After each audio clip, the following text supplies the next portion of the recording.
Hi friends, welcome to my channel Priyatarangalu audio stories in Telugu. ఈ channel మీకు నచ్చితే subscribe చేయండి. రుద్రాక్ష పార్ట్ 48. రామకృష్ణ గారి దగ్గర ఇప్పుడు ఎలానూ తను ఇచ్చిన సిమ్ ఉండదు కనుక రాత్రికి చేద్దామని డిసైడ్ అవుతాడు అనూప్. కొద్దిసేపటికి కాల్ వస్తుంది అజయ్ నుండి. లిఫ్ట్ చేసి ఎక్కడ హోటల్లో దిగామో చెప్పడంతో సరే అని కాల్ కట్ చేస్తాడు అజయ్. మరో గంట తర్వాత డోర్ బెల్ మోగడంతో వెళ్ళి ఓపెన్ చేస్తాడు వివేక్. అజయ్ హాయ్ అంటూ లోపలికి వస్తాడు. అందరూ చిరునవ్వుతో పలకరించుకుంటారు. నువ్వు కూడా కరెక్ట్ టైంకి రాజమండ్రి వచ్చావురా, మనం ఈ పనిలో ఇలా కలిసి చేయబోతున్నాం అంటాడు అనూప్ హ్యాపీగా. నిస్వార్థంగా నువ్వు చేసే పనికి హెల్ప్ చేయడం నాకు కూడా హ్యాపీనే అంటాడు అజయ్. సరిగ్గా నేను హైదరాబాద్కి టికెట్స్ బుక్ చేయబోతున్నాను, కమిషనర్ గారు కాల్ చేశారు, ఇక ఇలా వచ్చేసా. ఆల్రెడీ ముందు విషయాలని అజయ్కి తెలుసు కనుక ఇక టార్గెట్ ఏంటి అంటూ అడుగుతాడు అజయ్. అనూప్ వివరాలన్నీ చెప్పి ఆ ఫైల్ అందిస్తాడు. ఆ ఫైల్ని వివరంగా చూసి ఇప్పుడు ఏం చేద్దాం అనుకుంటున్నావు అంటూ అడుగుతాడు. అనూప్ మొత్తం ప్లాన్ చెప్పేస్తాడు. ఓకే, దీనికి నా వంతు నేనేం హెల్ప్ చేయాలో నేను చూసుకుంటాను. నీకెక్కడ ఏ ఇబ్బంది రాకుండా పోలీస్ హెల్ప్ కూడా మేము చూసుకుంటాం.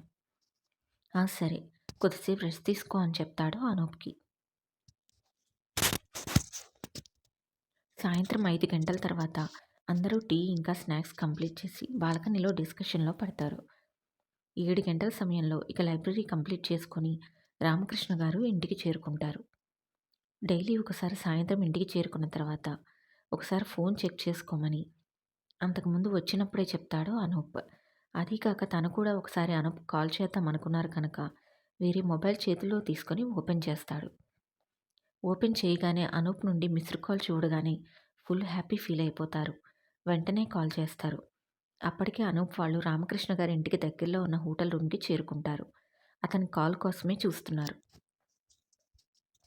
రామకృష్ణ గారు కాల్ చేయగానే వెంటనే కాల్ లిఫ్ట్ చేసి స్పీకర్లో పెడతాడు అనూప్. అనూప్ చుట్టూ చేరిపోతారు మిగతా వాళ్ళు. అంకుల్ ఎలా ఉన్నారు? నేనేదో అలా ఉన్నాను బాబు, నీకు తెలియందేముంది, నువ్వు వస్తాను అని అన్నావు కదా, ఎప్పుడు వస్తావు అంటూ దిగులుగా అడుగుతారు ఆయన. ఆయన మాటల్లో బెంగ క్లియర్గా అర్థమైపోతుంది వాళ్ళకి. నేను మధ్యాహ్నమే వచ్చేసాను అంకుల్, ఇప్పుడు మీ ఇంటికి దగ్గరలో ఉన్న హోటల్లోనే ఉన్నాను. మీరు మార్నింగ్ ఈ ఫోన్ యూజ్ చేయరు కదా, అందుకే కాల్ చేయలేదు. నువ్వు వచ్చేసావా, నువ్వు నిజంగా వచ్చేసావా అంటూ ఆనందంగా అడుగుతారు ఆయన. ఆయన మొహంలో ఆనందమే అర్థమవుతుంది. ఈ 2 రోజుల నుండి ఆయన ఎంత మెంటల్ టెన్షన్ భరించాడు అన్నది.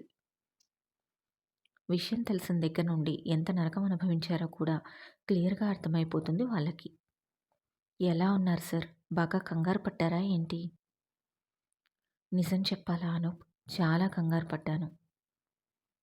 నా మనసులో మాట ఎవరికీ చెప్పుకోలేక, ఆ టెన్షన్ బయటికి వదల్లేక చాలా భయంగా అనిపించింది. నువ్వేమీ అనుకోనంటే ఇంకొక విషయం కూడా చెప్తాను. చెప్పండి అంకుల్.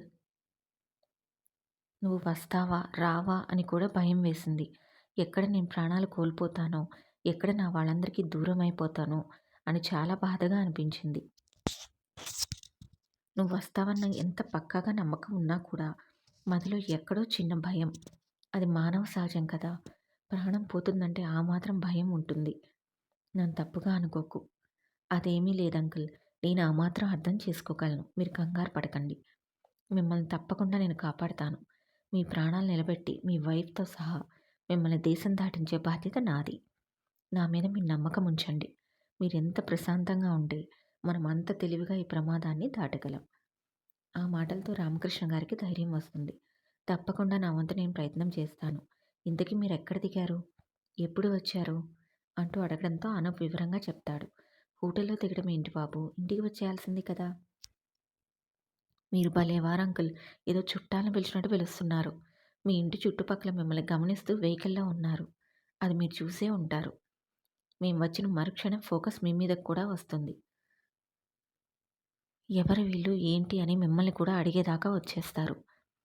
అందుకే మేము వచ్చినట్లు కూడా తెలియకూడదు. రేపు నా 3 ఫ్రెండ్స్ని లైబ్రరీకి పంపిస్తాను. నేను ఆల్రెడీ మాస్క్ పెట్టుకొని వచ్చాను. కాబట్టి వాడు నన్ను ఆ రోజు చాలా సార్లు గమనించాడు. అందుకే నా ఫ్రెండ్స్ ముగ్గురు వస్తారు. వాళ్ళ ఫోటోలు మీకిప్పుడు పంపిస్తున్నాను చూడండి. వాళ్ళు రేపు ఒకసారి లైబ్రరీకి వచ్చి ఆ చుట్టుపక్కల పరిస్థితులంతా చెక్ చేసుకొని వస్తారు. మీతో ఏం మాట్లాడరులే భయపడకండి. సరే అనూప్ నువ్వొచ్చావుగా ఇక ధైర్యం వచ్చేసింది నాకు. అనూప్ చిన్నగా నవ్వుతూ సరే అంకుల్ ఇక ఉంటాను. మీరు కంగారు పడకండి. సరే అనూప్ అంటూ కాల్ కట్ చేస్తాడు ఆయన. రామకృష్ణ గారితో మాట్లాడి కాల్ కట్ చేసిన తర్వాత మిగతా ముగ్గురు వైపు చూస్తాడు అనూప్. వాళ్ళ ముగ్గురు రేపు ఎన్నింటికి వెళ్ళాలి? ఎవరెవరు ఎళ్లి అక్కడ ఏం చేయాలో అంతా వివరంగా చెప్తాడు. సరే అంటారు వాళ్ళు కూడా. మీరు మాస్క్ ఏం పెట్టుకోక్కర్లేదు అని చెప్తాడు ఫస్ట్. మళ్ళీ ఎందుకో డౌటొచ్చి సర్లే మాస్క్ పెట్టుకొని వెళ్ళండి కానీ రామకృష్ణ గారితో ఏమీ మాట్లాడవద్దు. మీ పని మీరు చేసుకుంటే ఆయన మిమ్మల్ని గమనిస్తాడు అంతవరకే. ఆయన పని ఆయన చేసుకుంటాడు. అసలే మూల మీద కూర్చొని ఒక వెధవ ఆయన్నే గమనిస్తూ ఉంటాడు జాగ్రత్త. అనూప్ చెప్పిందంతా విని ఓకే అంటారు ముగ్గురు. ఇక ఆ సాయంత్రం ఎక్కడికి వెళ్ళకూడదని డిసైడ్ చేసుకుంటారు. కంప్లీట్‌గా హోటల్ రూమ్‌లోనే ఉండిపోతారు. తల్లిదండ్రులకు ఫోన్ చేసి వాళ్ళతో మాట్లాడి ఆకృతికి ఒక మెసేజ్ పెట్టి ఫోన్ పక్కన పెట్టేస్తాడు. నైట్ డిన్నర్ చేసిన తర్వాత మరోసారి ముగ్గురు ఫోన్ తీసుకొని వీళ్ళ ముగ్గురు ఫోటోలు పెట్టేస్తారు రామకృష్ణ గారికి. కంగారు పడకండి కూల్‌గా ఉంటాను ట్రై చేయండి అని మెసేజ్ కూడా చేస్తాడు. ఇక డిన్నర్ చేసిన తర్వాత నైట్ అందరూ నిద్రకు ఉపక్రమిస్తారు. అందరూ అలసిపోవడంతో చాలా తొందరగా నిద్ర పడుతుంది వాళ్ళకి. ఉదయాన్నే లేవగానే టీ తాగేసి టిఫిన్ తినేసి ఎవరి దారిన వారు రెడీ అయిపోతారు. అజయ్, అఖిల్ ఇంకా వివేక్ ముగ్గురు కలిసి లైబ్రరీకి బయలుదేరతారు. అనూప్ రామకృష్ణ గారింటి వైపు బయలుదేరతాడు. ఒకసారి వాళ్ళ ఇంటి వైపు ఇంకా ఇంటి చుట్టుపక్కల చూసుకొని వద్దాము అని. కొంచెం సేపటికి ఆయన ఇంటి వైపుగా క్యాబ్‌లో వస్తాడు అనూప్. రౌడీలు మాత్రం అక్కడే ఉంటారు వెహికల్‌లో. కొద్దిసేపు చుట్టుపక్కలంతా పరిశీలించుకొని వెంటనే తిరిగి హోటల్‌కి వెళ్ళిపోతాడు. లైబ్రరీ దగ్గర ఉన్న హోటల్‌కి. సుమారు 10 గంటలు అవుతుండగా లైబ్రరీకి అడుగుపెడతారు వీళ్ళు ముగ్గురు. లోపలికి అడుగుపెట్టడంతోనే రామకృష్ణ గారి వైపు చూసి సైలెంట్‌గా లోపలికి వెళ్ళిపోతారు.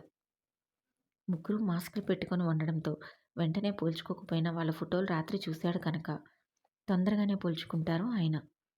లైబ్రరీలో ఒక పుస్తకం తీసుకొని వెళ్ళి తలా ఒక మూల కూర్చొని రామకృష్ణ గారిని గమనిస్తున్న వ్యక్తిని చూస్తారు అందరూ. అజయ్ లైబ్రరీ మొత్తం గమనిస్తాడు. లైబ్రరీకి ఎన్ని డోర్లున్నాయి? ఎటువైపున్నాయి? ఆ ద్వారాల గుండా వెళ్తే ఏ వైపుగా వెళ్ళవచ్చు? అంటూ ప్రతి డోర్ వైపు గుండా బయటికి వెళ్ళి ఎవరికీ అనుమానం రాకుండా చెక్ చేసి వస్తాడు. కొద్దిసేపటి తర్వాత అఖిల్ రామకృష్ణ గారి పక్కగా వచ్చి బుక్‌లో డౌట్లు అడుగుతున్నట్టుగా చూస్తూ ఎవరికీ కనిపించకుండా ఆయనకి చెప్పి ఆయన ర్యాక్‌లో బుల్లెట్ ప్రూఫ్ జాకెట్ పెడతాడు.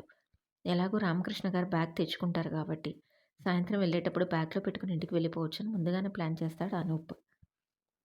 ఇక్కడికి వచ్చిన తర్వాత వేసుకోవడానికి కుదరదు కనుక రేపు పొద్దున వచ్చేటప్పుడు వేసుకొని రమ్మని సూచనలిచ్చేస్తాడు అఖిల్.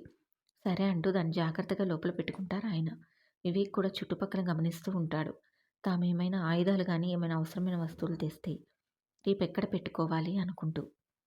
ముగ్గురు సుమారు 2 గంటల పాటు అక్కడే ఉండి అంతా గమనించుకొని తాము తీసుకున్న బుక్స్ లోపల పెట్టేస్తారు. బుక్‌లో సైన్ చేస్తూ రామకృష్ణ గారికి జాగ్రత్త అని చెప్పి వచ్చేస్తారు. వాళ్ళు డైరెక్ట్ హోటల్ రూమ్‌కి వెళ్ళిపోతారు. ఈ స్టోరీ నచ్చితే సబ్స్క్రైబ్ చేయండి ఫ్రెండ్స్.